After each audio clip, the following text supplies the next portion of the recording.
Something different today. My homily is geared towards the kids, the children. And I'm so blessed to have some of you here. I know that you woke up earlier today to come, and I'm so happy that you made it early.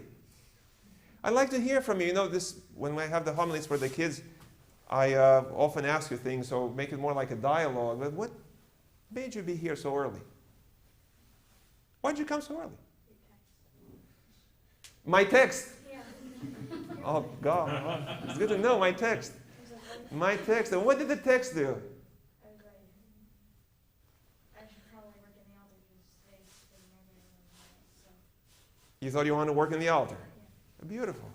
How about you boys? It's come a long way, all the way from Salinas. It's about 30, 40 minutes, right? 40. Why are you so early today? Because my dad told me. Why don't you take your mask off, please, so I can hear. My dad said that we have to get up to go to church because we need to be up in the front because you're going to talk to us. Your dad wants you to wake up early to be here for the homily, huh? Is that right, Andrew?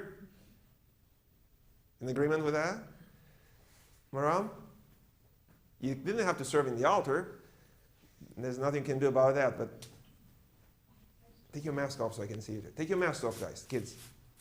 Put them out. I just came here to support Michael and, be in church.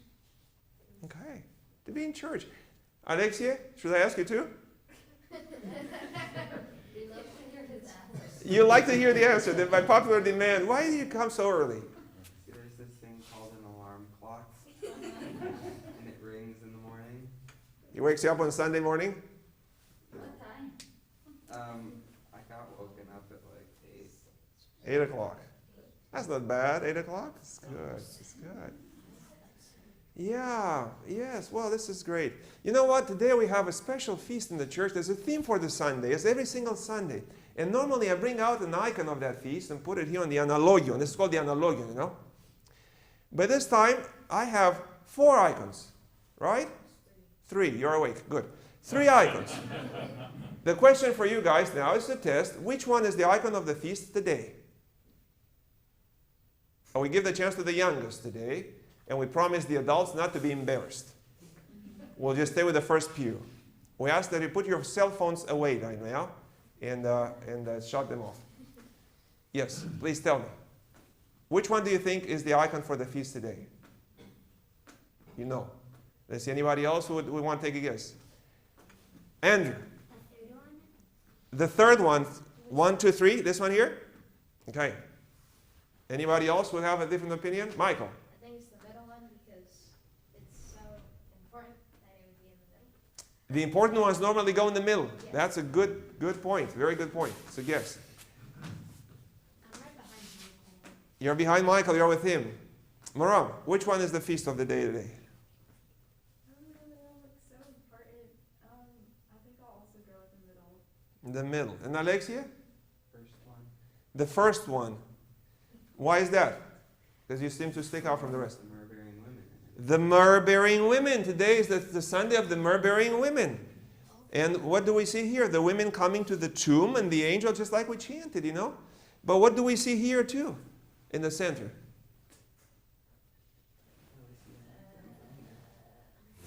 It's hard to see any of them. It's hard to see. Come closer then. A woman, it looks like she's eating Christ's feet. These are at Jesus' feet there, worshiping him. We see the resurrected Christ. Who can these be? The Myrrh-bearing women. So in a way you're right that the second one is that one. This is the icon of Thomas that was out last Sunday. Thomas, the one who did not believe that the Lord was risen. You know, when Christ appeared in the room there the first time on the day of the resurrection, he was not present. And when the others told him, look, we have seen the Lord, he said, no, I don't believe that. Unless I touch him, I don't believe it. And then a week later, the same Sunday, he was there in the room, the Lord came, walked through the walls, and this is when he faced the Lord and said, my Lord and my God. We have it here for a good reason. Yeah? So today, the Myrrh-bearing women, so it's good to look at the icons, guys. When we come to church, we don't walk in like, don't see anything. Look on the walls. Our beautiful iconography here is just in my dreams. When we build the church, it will be painted from the bottom up, all the way up. But we do have a few icons, you know. Let me ask you now, how many tombs of Christ are now in the church? Which one is the tomb of Christ, brother? We call that the Kuvuklion, and you know very well because we buried Christ there. You were one of the myrrh-bearing women with the petals, with the flowers on Friday, on Holy Friday. But is that the tomb now? We did something else after that. Remember what we did? Well, the empty tomb. The myrrh-bearing women found the empty tomb, but Jesus was buried. Afterwards, he was put in a cave. The tomb, it was like a cave, dug in the rock. But after we buried the body of Christ in the Kuvuklion in that tomb, we moved it in the altar. So the altar is now the tomb, like the cave. And the epitaphion is right there under the gospel, you know. So when you come in the church, unlike many adults here, you got to be awake. And look, St. Andrew's looking at you. St. Spiridon is looking at you. St. Anthony right there. Let me show an icon here. Look at those here and remember what's happening. We live in a circular world now in the church where these events never stop. We crucified Christ 2 weeks ago and his icon is still with us here and we still praise the crucifixion and his passion. We worship his passion. Look at this icon here. Do you remember this? Some of you were here when we crucified the Lord. Whom do we see in the icon? Well, we see the Mother of God, the Theotokos. We recognize her. She has a halo around her head. And St. John, the evangelist, the youngest of the disciples. He was the relative of the Lord. The same ones you see there by the cross. You see? Did you venerate that cross when you walked in today? Did you kiss the icons in the back? You do the bow and kiss them and say a little prayer, light the candle there or here, and you do that. A cross, bow. You can do that. You can do that. And you look at these two people, the Holy Virgin Mary and St. John. But who else is in this icon here? There are quite a few more people. Roman soldiers and the myrrh-bearing women, whom we celebrate today, along with two men, Joseph of Arimathea and Nicodemus. The myrrh-bearing women. Yes? There's one last person in the picture. One left person? Jesus up on the cross. Can you stop that? So, who are the myrrh-bearing women? We see them by the cross. We find them by the empty tomb. We find them worshiping the resurrected Lord, the first ones to see him. All right? Who are they? These women, like many women in our church here, were dedicated followers of Christ. You know what? That they went along with him through the Holy Land, Galilee and Jerusalem, and they followed him. But what were they doing? What do women do normally? Remember when we used to have lunch here after the... They cook. What else? They clean. May I ask, who washes your clothes? Mom. Sometimes dad, sometimes mom. But mom, women in general, washing machine, there we go. The women take care of the household. And this is what they were doing because Jesus walked with a group of disciples and the women were taking care of the practical things. Okay? And many of them providing from their pocket. Just like many of the women in church here, providing from their pocket. And we see them in the background. Seldomly do we hear about them in the gospel as we hear the story of Jesus. But we find them at the cross here, you see. Jesus had been brought by the Jews. They wanted him to die. But the law said, no, you cannot kill a man. So what did they do? Why did they want to kill him? Because he claimed to be the Son of God. He claimed to be the Son of God, and he proved that he was a Son of God. But some of them, the leaders, with their hard hearts, would not believe it, and they wanted to get rid of him. So they played the trick. To have him killed, they played the trick on the Romans. On the Pilate, he said, look, Pilate, this man Jesus says he's the king of the Jews. How can we have a king here if Caesar is the king? So he is the enemy of Caesar. So Pilate, when he heard that, okay, we'll take care of it. He didn't want to kill him. He didn't find anything wrong with him. But he was sent, beaten up. Another one, a criminal, was released from the prison and he was put to go to death. They mocked him, beat him up. They made him walk up on Golgotha, where they put him on the cross. Where were the mighty men, the disciples? Why? Because they were scared. They were scared. The men ran away. We find here only the relative, his nephew John, and his mother, who were not at the cross nearby as I am next to you, but they're from a distance. Why? If you were to be next to a political criminal, take care of him, It'd be harboring a criminal. you will fall in the same category. You will be condemned with him. The myrrh-bearing women, as the gospel says, watched from a distance.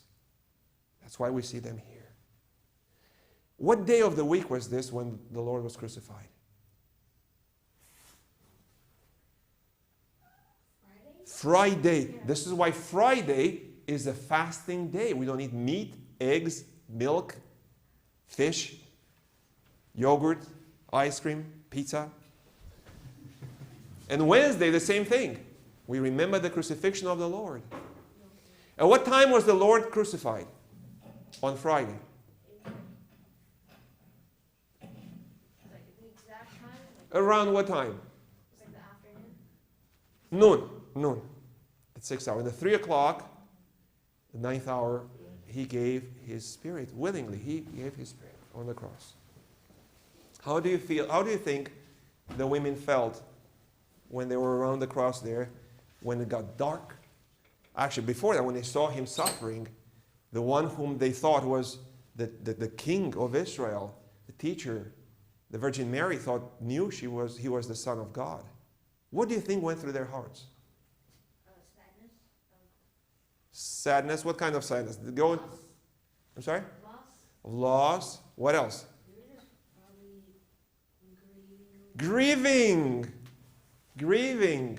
And we know how bad grieving is when you lose somebody who's this close. Very sad and grieving. This was Friday. At 3 o'clock, Jesus died on the cross. Right? So the gospel lesson today comes in to tell us a little bit more about this and why we honor these women and what we should learn from them, and two men.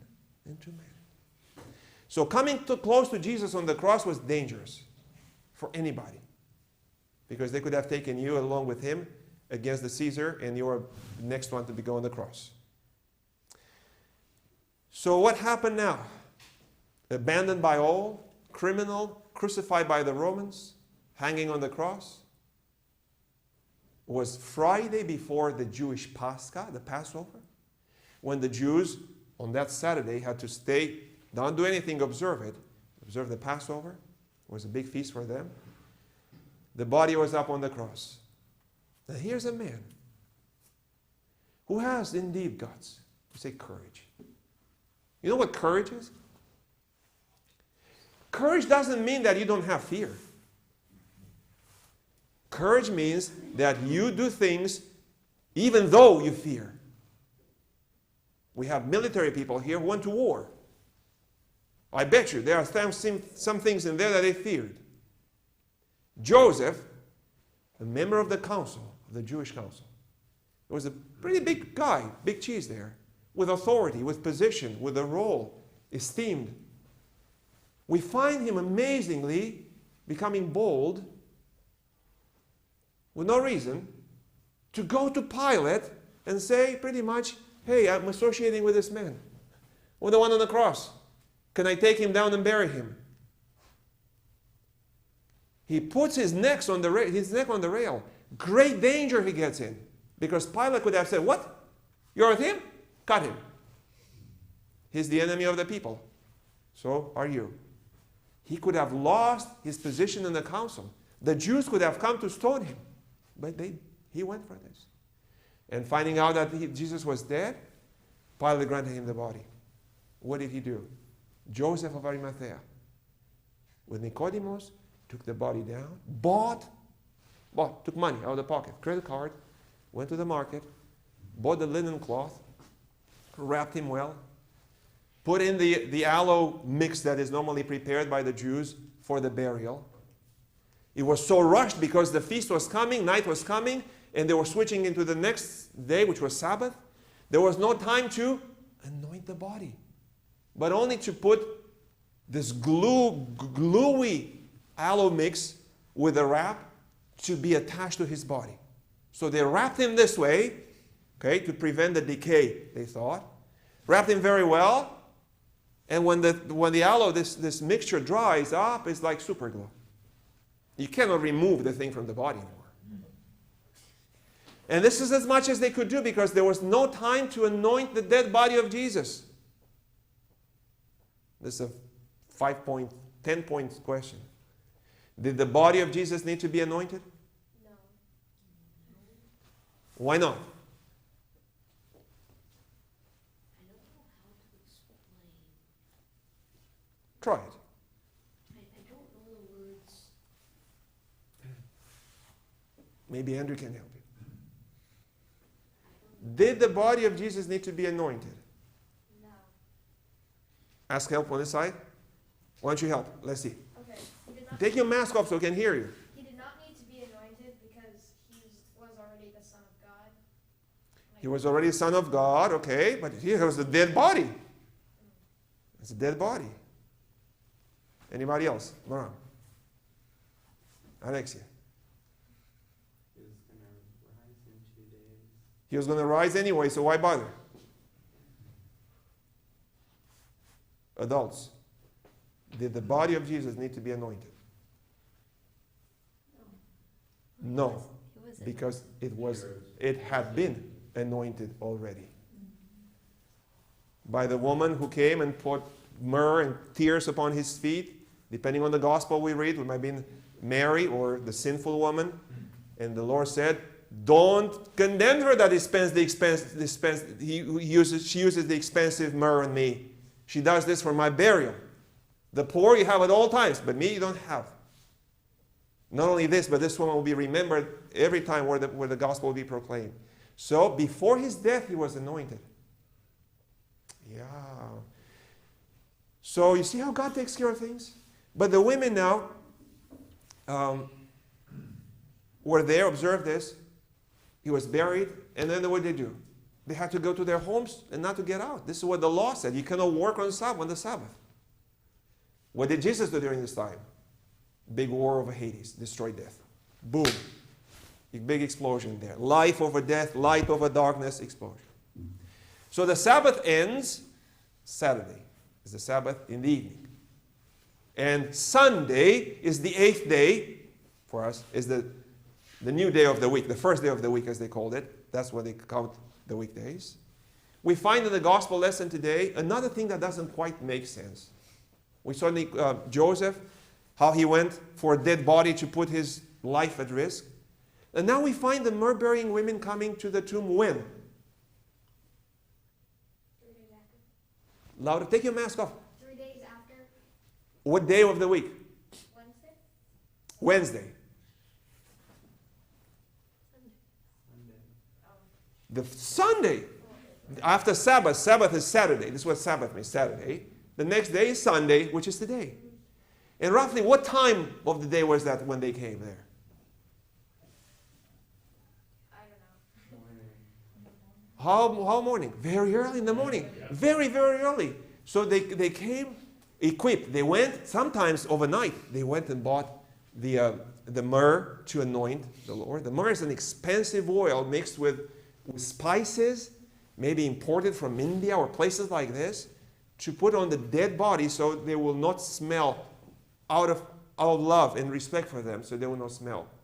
So they were coming with this early in the morning, and on the way to the tomb, one of them says, what does she say? Who is going to roll away the stone for us? What stone?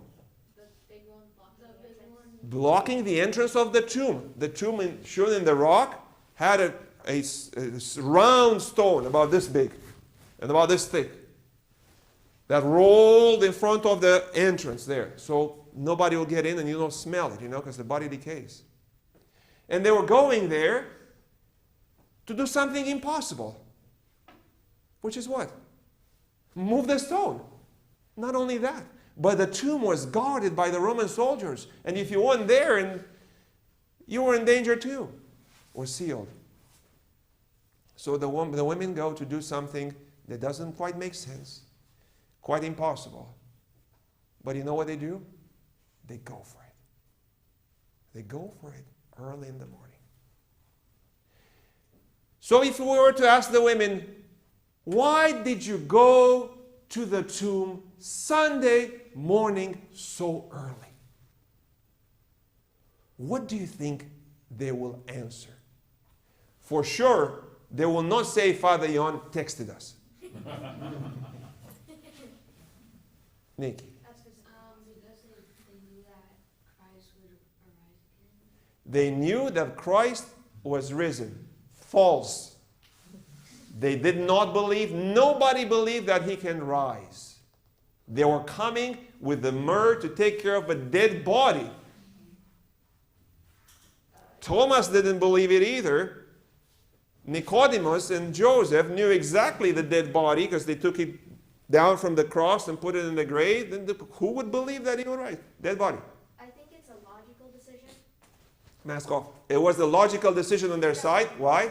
In the morning, the guards would probably be asleep still, or something. In the morning, the guards would probably be napping there after a long night. And they could, what could they have done, the women? They could have tried to move the stone. Try to move that stone, okay? And Get around the guards somehow?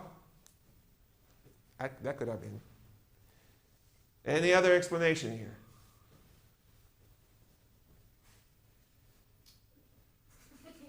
Anybody else? No?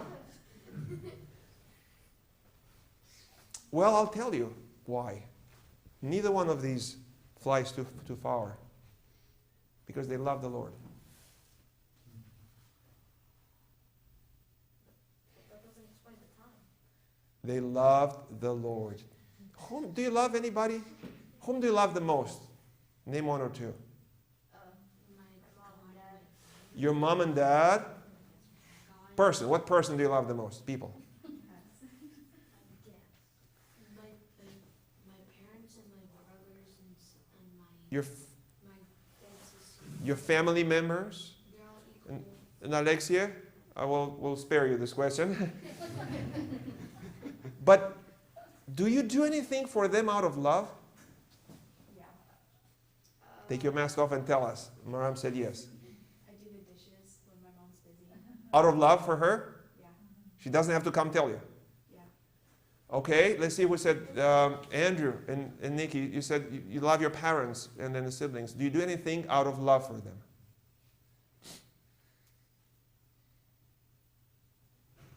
Yeah. It's a good question.